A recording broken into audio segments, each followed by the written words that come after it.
الحمد لله نحمده ونستعينه ونستغفره ونؤمن به ونتوكل عليه ونعوذ بالله من شرور أنفسنا ومن سيئات أعمالنا من يهده الله فلا مضل له ومن يضلله فلا هادي له ونشهد أن لا إله إلا الله وحده لا شريك له ونشهد أن سيدنا ومولانا محمدا عبده ورسوله أما بعد فأعوذ بالله من الشيطان الرجيم بسم الله الرحمن الرحيم وإذ ابتلى إبراهيم ربه بكلمات فأتمهن قال إني جاعلك للناس إماما قال فمن ذريتي قال لا ينال عهد الظالمين صدق الله وصدق رسوله النبي الكريم ونحن على ذلك من الشاهدين والشاكرين والحمد لله رب العالمين اللهم صل على سيدنا محمد النبي الأمي وعلى آله وأصحابه وسلم تسليما كثيرا كثيرا يا رب صل وسلم دائما أبدا على حبيبك خير الخلق كلهم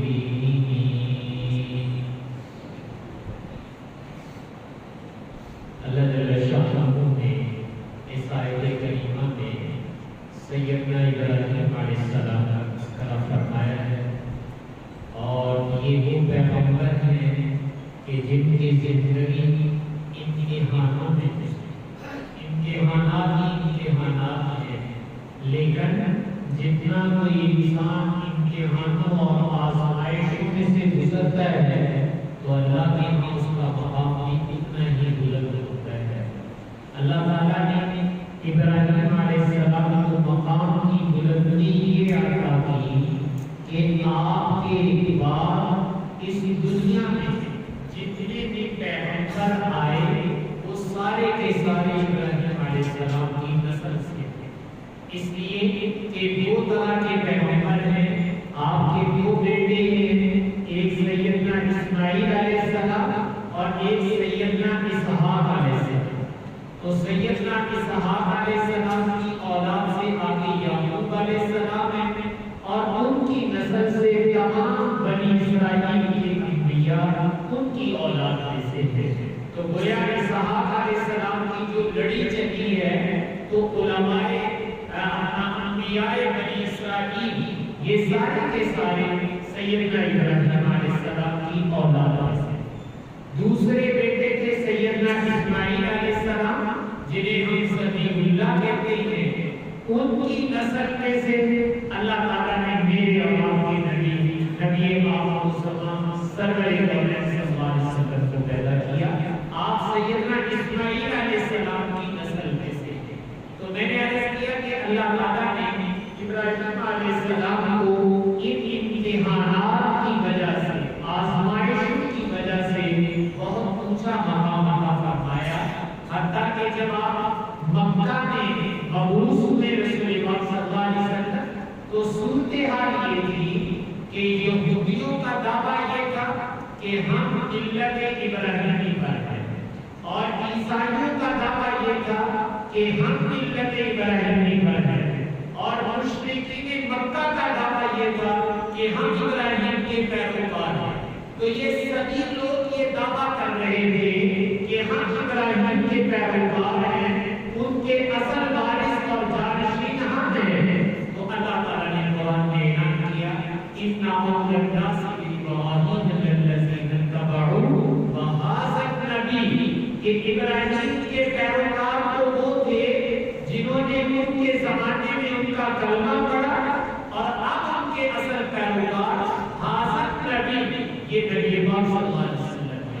تو یہ بتلا دیا کہ تم لوگ بھی پیروکاری کا دعویٰ کر رہے ہو لیکن تمہارا دعویٰ ٹھیک نہیں ہے. اصل ملت ابراہیمی کے پیروکار وہ نبی پاک صلی اللہ علیہ وسلم ہیں اور ان کے اوپر ایمان لانے کی وجہ سے میں اور آپ ہیں تو ہم ملت ابراہیمی پر ہیں. تو اللہ تعالیٰ نے ابراہیم علیہ السلام کے متعلق اس آیت میں فرمایا وَإِذِ ابْتَلَىٰ إِبْرَاهِيمَ رَبُّهُ. وہ وقت یاد کرو کیسا ہوگا کہ جب ابراہیم کا امتحان براہ راست ابراہیم کا رب لے گا.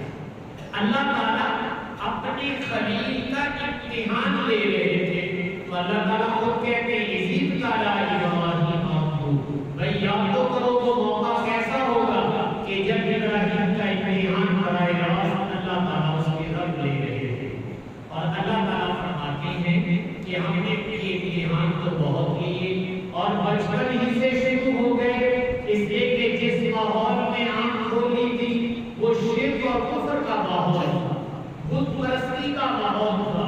گھر میں بھی بت پرستی تھی بلکہ بت فروشی بھی تھی کہ باپ جو ہیں وہ بتوں کو سیل آؤٹ کرتے ہیں, بنا بنا کر بیچتے ہیں, گھر میں بت بنائے جاتے ہیں. ایسے ماحول کے اندر آنکھ کھولی ہے لیکن توحید کا پیغام چونکہ نبی کی گھٹی میں ہوتا ہے تو بچپن ہی سے یہ ابتلا اور امتحان شروع ہو گیا کہ اپنے ماحول سے ٹکر لینا, اپنے ماحول کی مخالفت اختیار کرنا پڑی. اور ابتدائی سے جب توحید کا پیغام دینا شروع کیا اور ان کی قوم جس وقت کہیں میلے ٹھیلے پر گئی تو پیچھے سے جو ان کے بت تھے ان کے بازو ٹانگیں توڑ دی اور بڑے بت کو چھوڑ دیا. تو جب وہ واپس آئے تو انہوں نے دیکھا بڑے حیران ہوئے کہ یہ کس نے کر دیا ہے. تو ابراہیم علیہ السلام نے یہ سارا کام اس لیے کیا تھا کہ یہ ذرا سمجھنے کی کوشش کریں.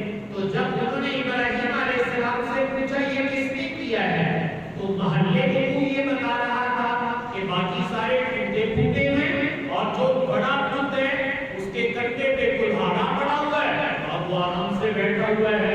تو ابراہیم علیہ السلام نے کہا لگتا ہے بل فعلہ کبیر, آج ہم بڑھا نہیں کیجیے سارے سے اس لیے کہ وہ ٹھیک ٹھاک بیٹھا ہوا ہے, باتوں کی ٹانگیں باہیں توڑی ہوئی ہیں, لگتا ہے اسی نے کیا ہے. تو فرمایا دیکھو کچھ لوگ یہ ان سے پوچھو کہ کس نے تمہارا حشر نشر کیا ہے. تو اللہ تعالیٰ قرآن میں کہتے ہیں کہ جب ابراہیم نے یہ مشورہ دیا تو وہ کہتے ہیں کہ ابراہیم یہ تو بولنے نہیں ہے, یہ تو بھوکے یار, یہ نہیں بول سکتے, یہ تو بتا نہیں سکتے کہ ہمیں کس نے توڑ پھوڑ کی ہے. تو یقیناً جب یہ سارا جواب انہوں نے دیا تو ابراہیم علیہ السلام نے فرمایا اف لکم ولما تعبدون من دون اللہ. جب تم اتنا سمجھتے ہو یہ بول نہیں سکتے, اپنے آپ کو بچا نہیں سکتے, بتا نہیں سکتے, تو پھر تمہارے اوپر تف ہے, تمہارے اوپر ہماری زبان میں کہتے ہیں درکھل ہے کہ تم اس کے باوجود ان کے اوپر جو ہے عبادت میں لگے ہوئے. اف لکم ولما تعبدون من دون اللہ, اللہ کو چھوڑ کر اگر کسی اور کے سامنے سر مسجود ہوتے ہو تو تمہارے اوپر بھی کفر اور جن کے سامنے جھک رہے ہو ان پر بھی کفر ہے. یہ تم نے کیا نامعقول حرکت کی ہے. تو یقیناً اپنے ماحول سے ٹکر لینا بہت مشکل کام تھا. ایک طرف پوری قوم ہے اور سمجھانے کی کوشش کی جا رہی ہے, بتوں کے ساتھ ان کو سمجھایا, اور پھر ان میں یہ بھی عادت تھی کہ وہ ستاروں کی, چاند کی, سورج کی پوجا کرتے تھے. تو جب چاند, ستارے, سورج نکلتے ہیں تو ابراہیم علیہ السلام دیکھ کر کہتے ہیں کیا یہ میرا رب ہے. فلما افل, پھر کیا ہوتا ہے وہ چاند, سورج, ستارے غروب ہو جاتے ہیں تو ابراہیم علیہ السلام خود ہی کہتے ہیں کہ بھائی یہ اچھا خدا ہے, یہ تو ان کی میدان چھوڑ کے بھاگ گیا ہے, غروب ہو گیا ہے, یہ تو اپنا وجود نہیں برقرار رکھ سکا. تو جو اپنا وجود نہ برقرار رکھ سکے میں اس کو کیسے خدا مانوں. ایک ایک چیز کا نام لے کر قوم سے سوال کرتے ہیں اور پھر جب یہ ساری چیزیں وجود غائب ہو جاتا ہے تو ابراہیم علیہ السلام کہتے ہیں انی وجہت وجہی للذی فطر السماوات والارض. ارے میری قوم کے لوگوں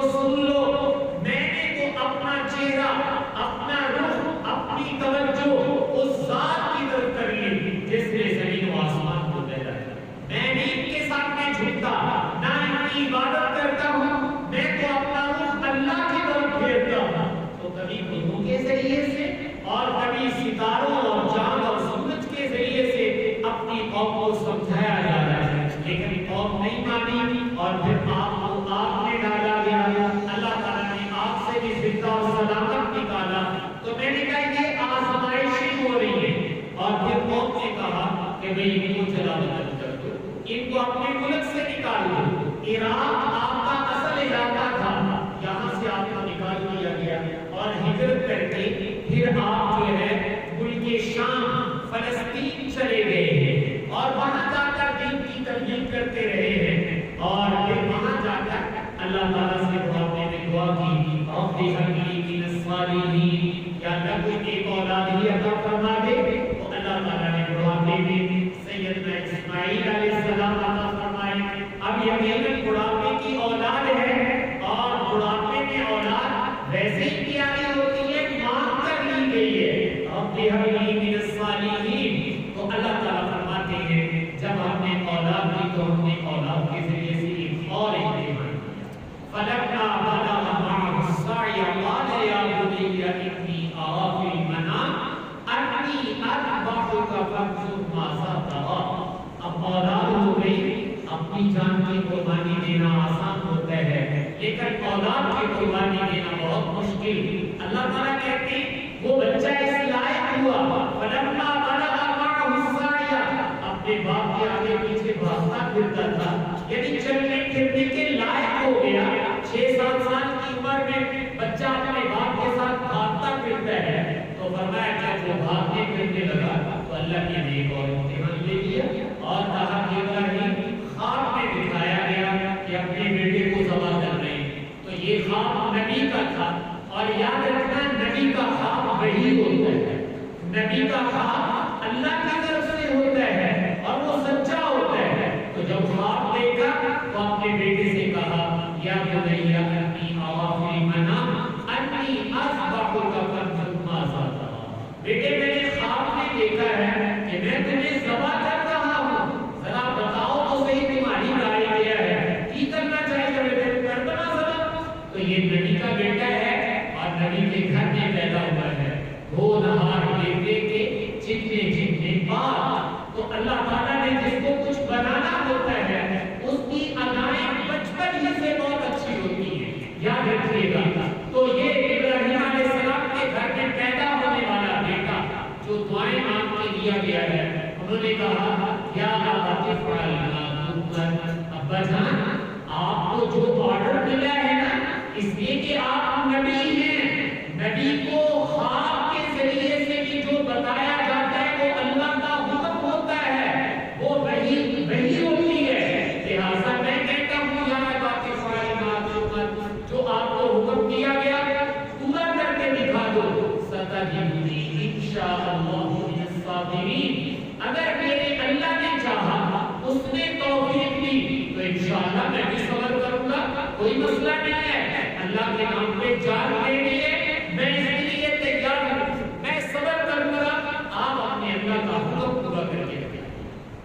اب ابراہیم علیہ السلام جنہوں نے یہ خواب دیکھا ہے، اور میں نے کہا یہ امتحان ہو رہا ہے، امتحان در امتحان چل رہے ہیں، اور اس کے لیے تیار ہو گئے، بیٹے کو لے گئے اور اس کو ذبح کرنا شروع کیا، اور جب ذبح کیا تو وہ ذبح نہیں ہو رہا، آنکھوں پہ پٹی بندھی ہوئی ہے، زور سے چھری چلا رہے ہیں، تو اللہ کی طرف سے آواز آتی ہے قد صدقت الرؤیا، اے ابراہیم آپ نے اپنی خواب سچی کر دی، اے ابراہیم آپ نے اپنی خواب سچی کر دکھائی، وفدیناہ بذبح عظیم، اللہ تعالیٰ نے ایک بیٹا جنت سے لے لیا، اس پہ چھری چلا دو، بس ہم نے جو امتحان لینا تھا وہ پورا ہو گیا۔ ہم تو دیکھنا چاہتے تھے کہ بڑھاپے میں مانگ کر اولاد لی ہے، کیا ہمارے نام پہ اولاد نہیں ذبح کر سکتے ہو؟ تو ہم نے دیکھ لیا کہ تم نے تو اپنے بیٹے کو ذبح کرنے کے لیے تیار ہو گئے،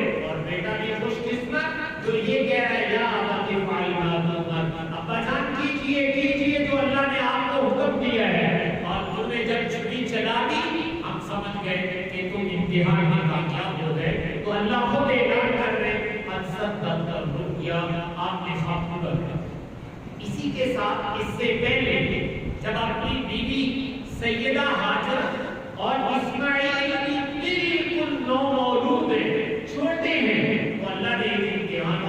تھا وہ یہ کہ کہا کہ اپنے بیوی بچوں کو جہاں میرا گھر بننا ہے، بیت اللہ جہاں آج ہے، یہاں لے جاؤ اور یہاں جا کے چھوڑ دیا۔ اور لے گئے، وہاں جا کر لگو جب صحرا، کوئی بندہ، کوئی جانور، کوئی چرند پرند نہیں ہے، اور یہاں پر چھوڑا اور کچھ دن ساتھ رہے۔ جب اللہ کا حکم آیا تو چل دیے۔ جب وہاں سے اونٹ پر بیٹھ کر نکلے تو بیگم نے دیکھا کہ مجھے اور بچے کو یہاں چھوڑ کر جا رہے ہیں اور سیدھا منہ چلے جا رہے ہیں، تو پیچھے بھاگے اور پوچھا یہ کیا کر رہے ہو، ہمیں یہاں جنگل میں چھوڑ کر جا رہے ہو؟ تو ابراہیم علیہ السلام خاموش چلتے جا رہے ہیں۔ وہ سمجھ گئے کہ پیغمبر ہے، پیغمبر اپنی مرضی سے کوئی کام نہیں کیا کرتا۔ اللہ تعالیٰ قرآن پاک میں ارشاد فرماتے ہیں وَمَا يَنطِقُ عَنِ الْهَوَىٰ إِنْ هُوَ إِلَّا وَحْيٌ يُوحَىٰ۔ نبی اپنی مرضی سے بولتا تک نہیں ہے، وہ جب بولتے ہیں تو ادھر سے آرڈر آتا ہے پھر وہ بولتے ہیں، وہ تو اپنی مرضی سے بولتے بھی نہیں ہیں، وہ اپنی مرضی سے کام کیسے کر لیں گے؟ تو اس لیے فوراً کہا کہ آپ اللہ کے حکم سے چھوڑ کر جا رہے ہیں۔ تو جب بیگم نے یہ کہا تو ابراہیم علیہ السلام نے سر ہلا کیا کہ ہاں اللہ کے امر سے چھوڑ کر جا رہا ہوں، اللہ کا آرڈر ہے، بھائی بچوں کو یہاں چھوڑ دو۔ تو یہ چیز ایک نبی کی بیوی تھی، کمال ایمان حاصل تھا، اور کہا اِذَنْ لَا يُزَيِّرُونَ، اچھا جاؤ جاؤ چھیتی جاؤ، اس لیے کہ تم اللہ کے کہنے سے چھوڑ کر جا رہے ہو۔ ہمیں اللہ کی امید ہے، جب ہم اللہ کا کہنا پورا کریں گے تو ہمیں اللہ کا ضائع ہے۔ یہ ایمان کے بول ہے بھائی، اللہ تعالیٰ یہ ایمان مجھے اور آپ کو بھی عطا کرے کہ جب ہم اللہ کا کوئی حکم پورا کریں، اس یقین کامل کے ساتھ کریں، اِذَنْ لَا يُزَيِّرُونَ، اگر ہم اپنے مالک کا کہنا مانتے ہیں تو اللہ ہمیں ضائع ہے، اللہ ہمیں ہلاک نہیں کرے گا۔ اس لیے اس یقین کے ساتھ اللہ کا اگر مانا جائے تو یہاں بھی ہم نے کہا اِذَنْ لَا يُزَيِّرُونَ، جائیے اللہ ہمیں ضائع نہیں کرے گا۔ تو میں نے عرض کیا تھا کہ اللہ تعالیٰ نے ابراہیم علیہ السلام کے امتحان لیے، اور ان کا تذکرہ قرآن میں اللہ کہہ رہے ہیں وَإِذِ ابْتَلَىٰ إِبْرَاهِيمَ رَبُّهُ بِكَلِمَاتٍ فَأَتَمَّهُنَّ، کہ وہ وقت یاد کرو کہ جب ابراہیم کا امتحان ان کے رب لے رہے تھے، تو یاد ہے کیا ہوا، ابراہیم نے امتحان کیسا کیا؟ تو اللہ تعالیٰ فرماتے فَأَتَمَّهُنَّ، اس کا ہمارے معاملے میں ترجمہ یہ ہے کہ انہوں نے 100% نمبر حاصل کیے، یعنی امتحانوں میں پورے کامیابی حاصل کی، ذرا بھی کمی نہیں آنے دی۔ یہ کمال ہے خلیل اللہ کا کہ امتحان لینے والے اللہ ہیں اور نتیجے کا اعلان بھی اللہ تعالیٰ کر رہے ہیں۔ فَأَتَمَّهُنَّ، بھائی کس کمال درجے کے ہمارے خلیل تھے، امتحانوں میں 100% کامیاب ہوئے، اور جب کامیابی ہو گئی تو اللہ تعالیٰ کہتے ہیں ہم انعام کا اعلان کرتے ہیں، جو امتحان میں کامیاب ہوتا ہے اس کو انعامات ضرور ملا کرتے ہیں۔ اعلیٰ درجے کی کامیابی کی ہے، اللہ تعالیٰ کرتے ہم اعلیٰ درجے کا آپ کو انعام دینے لگے ہیں۔ انعام یہ ہے انی جاعلک للناس اماما، ابراہیم اب ہم آپ کو آنے والی انسانیت کا پیشوا اور امام بنا دیں گے، رہبر اور رہنما بنا دیں گے، آپ انسانیت کے لیے رہبر بن جائیں گے اور انسانیت آپ کے نشانات قدم پر چلے گی۔ ہم آپ کو انسانیت کا رہبر اور رہنما بناتے ہیں۔ اللہ تعالیٰ نے اس کو بطور انعام کے ذکر کیا ہے کہ خلیل اللہ کو یہ انعام دیا جا رہا ہے کہ انسانیت کا رہبر اور رہنما بنایا جائے۔ بھائیو یہ بہت بڑی سعادت کی چیز، خوش قسمتی کی چیز، اللہ تعالیٰ کی بہت بڑی عنایت ہے جو اللہ اپنے نبیوں کو عطا فرماتے ہیں کہ انسانیت کی رہنمائی، رہبری، راہ راست پر لانا، یہ کام اگر اللہ تعالیٰ کسی سے لیتے ہیں تو یہ اللہ تعالیٰ کا عنایت ہے۔ اس پر اللہ کا کروڑ بار شکر ادا کرنا چاہیے کہ اللہ تعالیٰ ہمارے سے انسانیت کی رہبری اور رہنمائی کا کام لیں۔ تو اللہ تعالیٰ نے ابراہیم علیہ السلام کو جو انعام دیا وہ دنیا کی کوئی مادی دولت نہیں تھی، وہ دنیا کی کوئی اور چیزیں نہیں تھی، بلکہ وہ جس کو اللہ نے فرمایا انی جاعلک للناس اماما کہ ہم آپ کو انسانیت کا راہبر اور رہنما بنا دیں گے. اور پھر اللہ نے راہبری اور رہنمائی ایسی بنائی. میں نے کہا کہ ابراہیم کے دنیا سے جانے کے بعد قیامت تک جتنے نبی آئے یعنی نبی آخر الزمان سرور کائنات صلی اللہ علیہ وسلم سارے کے سارے نبی ابراہیم کی اولاد سے اللہ نے پیدا کر دیے. تو یہ بھی ابراہیم علیہ السلام کی دعا کی برکت تھی. جب اللہ تعالیٰ نے کہا انی جاعلک للناس اماما کہ انعام کے طور پر آپ کو پیشوا مقتدا رہنما بنایا جاتا ہے. قربان جائیں انبیاء کے اور یہ تعلیم میرے جواب کے لیے دی. فوراً کہا کہ یا اللہ آپ مجھے تو امام بنا رہے ہیں کہ انی جاعلک للناس اماما قال من ذریتی یا اللہ یہ مقتدا صرف مجھے بنانا ہے. میری درخواست یہ ہے کہ میری اولاد کو بھی مقتدا رہنما بنا دیا جائے. میں اپنی اولاد کے لیے بھی اس انعام کا درخواست کرتا ہوں کہ یہ انعام جو مقدر سے ملا ہے یہ میری اولاد کا بھی مقدر بن جائے. میری اولاد کی دنیا کی پیشوا اور رہنما بنے. تو اللہ تعالیٰ نے اس کے ایک ضابطہ بیان کر دیا لا ینال عہد الظالمین. دیکھیے نبی کی اولاد اللہ اس سے بھی نبی والا کام لیں گے. جیسے اسماعیل علیہ السلام، اسحاق علیہ السلام، یعقوب علیہ السلام، یوسف علیہ السلام، آگے چلنے والی نسلیں اور ادھر اسماعیل اور سرور کائنات صلی اللہ علیہ وسلم یہ سب میرے ابراہیم کی اولاد ہیں. لیکن فرمایا سب کو نہیں یہ نعمت ملے گی. لا ینال عہد الظالمین. اگر نبی کی اولاد میں سے بھی کوئی ظالم ہوگا نافرمان ہوگا تو اس کو امت کا پیشوا رہنما نہیں بنتا. ظالم کو یہ چیز حاصل نہیں ہوگی. جو ظالم ہے اللہ تعالیٰ فرماتے ہیں میرا یہ وعدہ میرا یہ انعام اور گفٹ ان کو نہیں ملے گا. یہ تو فرما برداروں کو ملے گا. فرما برداری اختیار کرو اللہ تعالیٰ تمہارے سے انسانیت کی پیشوائی اور رہنمائی کا کام لے گے. تو میں نے عرض کیا تھا کہ اللہ تعالیٰ نے ابراہیم علیہ السلام کے امتحانات کا تذکرہ کیا ہے اور اس نے مجھے اور آپ کو بھی سبق دیا ہے کہ بھائی دنیا دعوی امتحان ہے. یہاں انسان کی آزمائشیں ہوتی رہتی ہیں. اونچ نیچ یہ زندگی کا حصہ ہے. اس سے گھبرانا نہیں چاہیے. اللہ سے ہمیشہ عافیت مانگو، سہولت مانگو. لیکن اگر کوئی پریشانی آ جائے تو خطا پیشانی سے اس کو برداشت نہیں کرو کہ کوئی بات نہیں. مالک امتحان بھی تو بندوں کا لیتا ہے. اپنے نیک بندوں کے امتحان اللہ زیادہ لیتے ہیں. اس لیے میں نے کہا اس پر صبر کرنا اور اس کو اللہ کی طرف سے سمجھنا، اللہ سے مناجات اور رجوع کرنا یہ اللہ کے نیک بندوں کی علامت ہوتی ہے. تو امتحانات سے گھبرانا نہیں چاہیے. تم نے یہ بات مخالف سے نہ گھبرایا ہے. یہ تو چلتی ہے تجھے اونچا اٹھانے کے لیے. ایک بار مرحوم نے یہی کہا ہے حالات اگر ناخوشگوار ہوں تو ہاتھ ڈھیلے نہیں ڈال دیے جاتے بلکہ پہلے سے بھی مضبوط ہو کر اپنے دین پر اپنی محنت میں لگا جاتا ہے. کبھی حالات کی خرابی کو انسان کو اور اونچا لے جائے. بلکہ رسول پاک صلی اللہ علیہ وسلم نے ایک حدیث میں ارشاد فرمایا کہ کبھی کبھی اللہ تعالیٰ نے اپنے بندوں کے بارے میں ایک فیصلہ کر رکھا ہوتا ہے کہ میں نے اپنے اس بندے کو جنت میں یہ اونچا مقام عطا کرنا ہے. یہ مرتبہ میں نے اس کے لیے طے کیا ہوا ہے. اللہ نے اپنے علم میں طے کیا ہوا ہے اور وہاں پہنچنے کے لیے جتنے نیک اعمال چاہیے اتنے نیک اعمال نہیں کر پا رہے.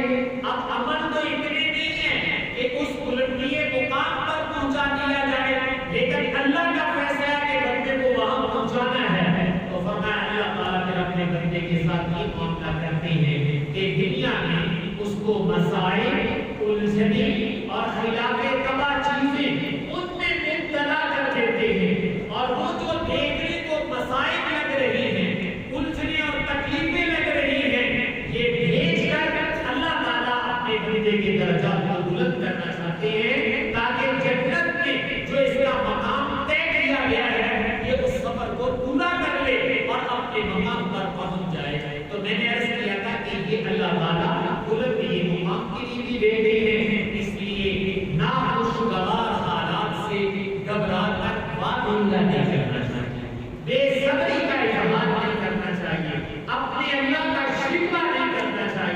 بلکہ اپنے اللہ کی طرف رجوع کرنا چاہیے۔ بھائیو میں عرض کرتا ہوں جتنا میں اور آپ شکوے کرتے ہیں، اگر جتنا استغفار کرتے تو بیڑا پار ہو جائے، اگر جتنا اللہ کے سامنے رو دھو لیں تو بیڑا پار ہو جائے۔ شکوے کرنے سے ملتا کچھ نہیں ہے، ذہنی ٹینشن پہلے سے بھی زیادہ ہو جائے گی، یاد رکھیے۔ اور اللہ کا جب شکر کیا جاتا ہے تو اللہ ناراض ہوتے ہیں کہ میرے بندوں کو اتنا کچھ دیا ہوا ہے، پھر بھی زبان سے ہر وقت شکوے شکوے، تو اللہ کو یہ اچھا نہیں لگتا۔ اللہ تعالیٰ کہتے ہیں میرے بندوں کو چاہیے یا صبر کا دامن تھامے یا شکر کا دامن تھامے۔ زبان سے شکر کر لو، اور اگر شکر نہیں ہوتا تو صبر کر لو۔ شکوے کرنا اللہ تعالیٰ کی یہ ذہن نہیں دیتا، تو اس لیے میں نے کہا بجائے شکوے کے اللہ تعالیٰ سے استغفار کریں، اس کی برکت سے اللہ تعالیٰ حالات کو بہتر فرما دیتے ہیں۔ یہ اللہ کے نبی وعدہ کرتے ہیں۔ چونکہ یہ بہت قیمتی لمحات جیسے میں نے گزشتہ جمعے عرض کیا تھا چل رہے ہیں، تو بھائی میری اور آپ کی عبادات میں اضافہ، تلاوت، ذکر، دعا میں اضافہ ہونا چاہیے۔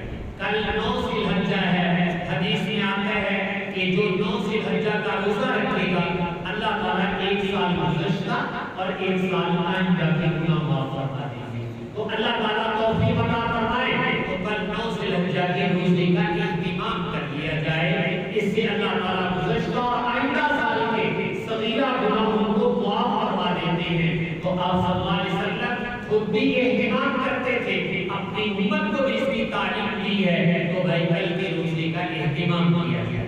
باقی میں نے کہا ابھی چونکہ آج کا دن، آج ویسے امت مسلمان میدان عرفات میں اللہ کے سامنے ہے، اور یقیناً وہ اللہ سے دعا مناجات کریں، ہم وہاں تو نہیں ہیں، لیکن ان کے ساتھ محبت اور مشابہت، میں نے کہا وہ بھی بڑی برکت کی چیز ہوتی ہے۔ تو ہم نے بھی اللہ تعالیٰ سے دعا مناجات کا اہتمام کرنا چاہیے۔